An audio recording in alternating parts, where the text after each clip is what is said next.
Ladies and gentlemen, welcome back to Horror Analysis with me, Drew.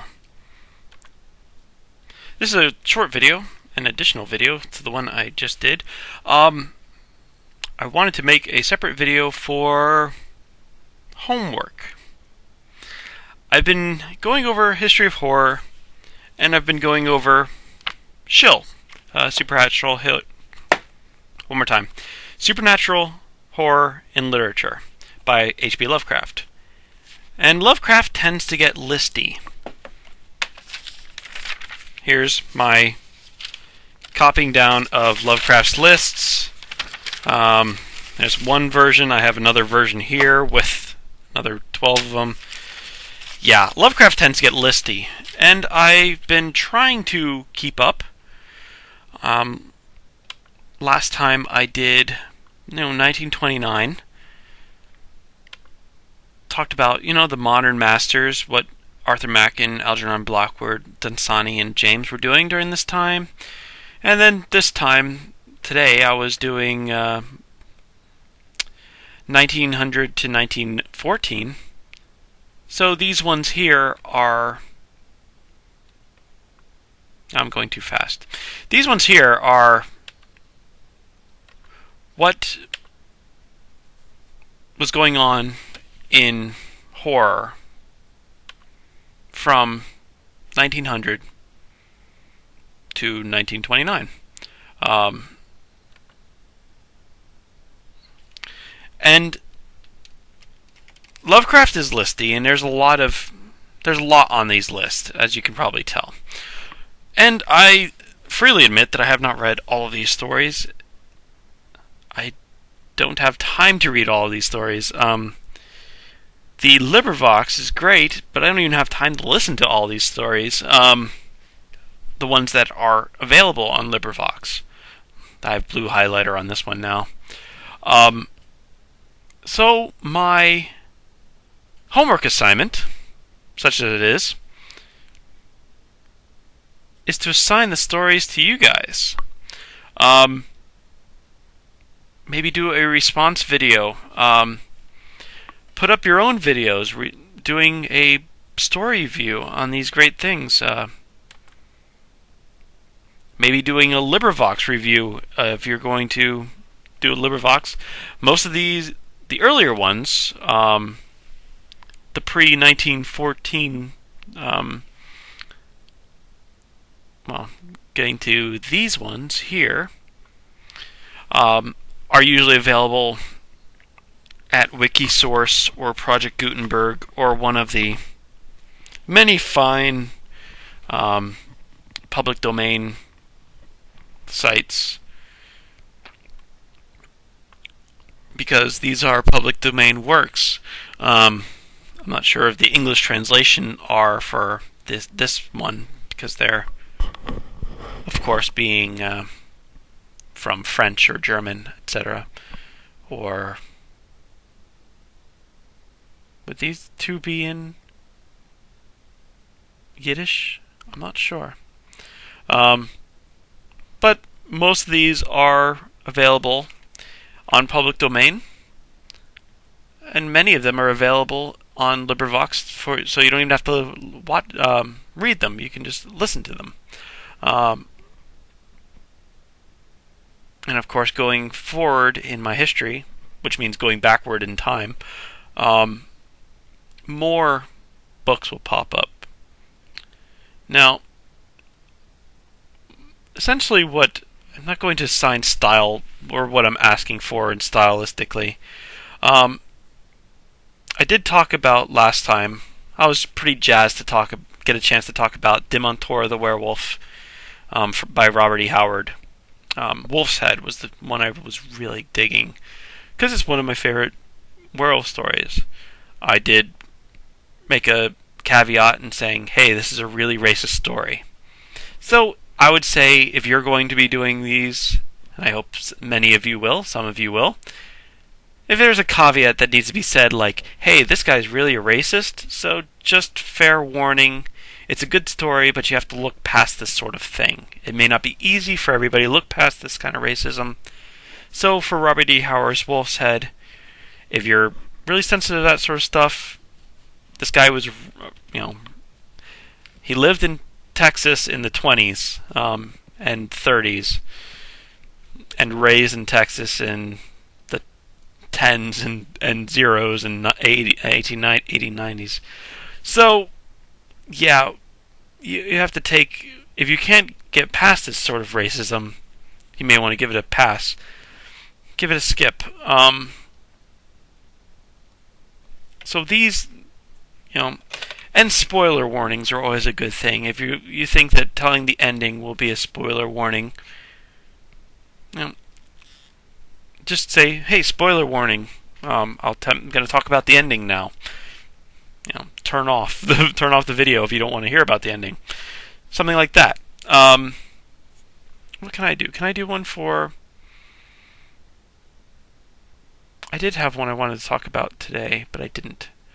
Oh yeah, Ambrose Bierce, The Stranger, is really one of the great... I'm a really big Ambrose Bierce fan, and a lot of his stuff is horror. So in 1909, he did a book called The Stranger. I recommend the LibriVox audiobook version, LibriVox.org, because it's really good. Good reader. And it's a good story. It's essentially a ghost story. In the Old West, people are hanging around a campfire at night. Driving cattle? I don't know if they're driving cattle. They're out exploring caves or something. And a guy walks up to the fire out of the dark and starts telling a story. You aren't the first ones to explore these caves. There are 4 guys who are, around here not too long ago, etc., telling a story. They're trapped by Indians, a war party or whatever, trapped them in a cave, and they knew they couldn't fight them off, so,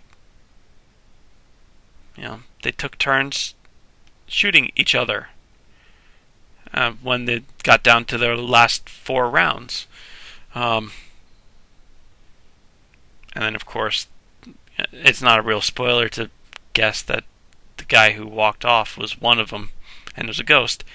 And then you see the lookout says, hey, there are 3 other guys,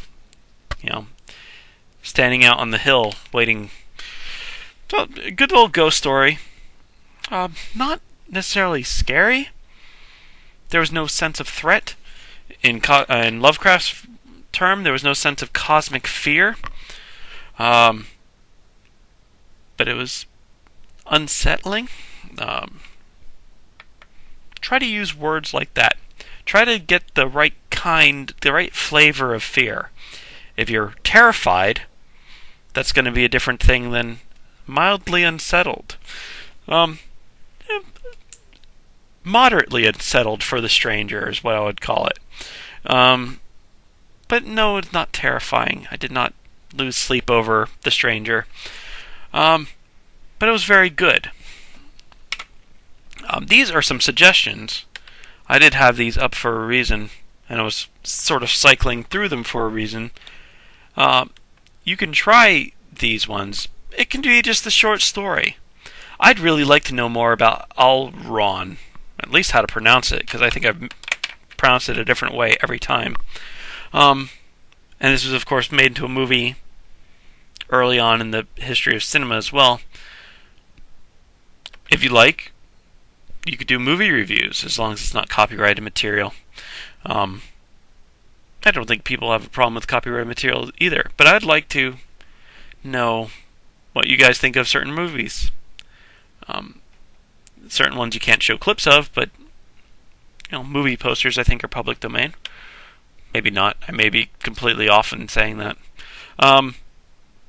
But some of these stories, I would recommend short stories. I don't want to assign a full book review for a 800-page novel. That's a little extreme for the scope of this class, and it's not like I'm going to be grading them. So maybe not some of these. Maybe not House Jewel of Seven Stars or Lay of the White Witch. But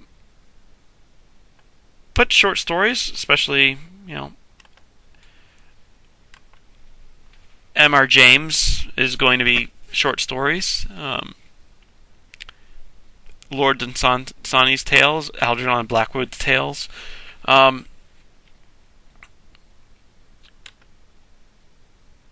Any of the Ambrose Bierce stories. I'm going to go over Ambrose Bierce more when I talk about the pre-1900s. I still haven't decided in what way I'm going to talk about it, by 25-year periods or what, but here's quite a big list of short stories. There's some novels in here too, but Visible and Invisible, and spook stories. Now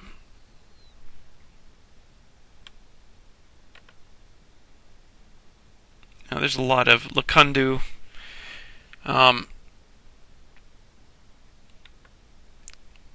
So why don't you guys help out and give some videos? I think it would be cool. Little addition to this series. Alright guys, we're going to continue with History of Horror next time. I'm not sure where I'm going to place this video. Probably before 1929. Or in that general area. So, my name's Drew. Thanks for watching History of Horror. I'll see you next time.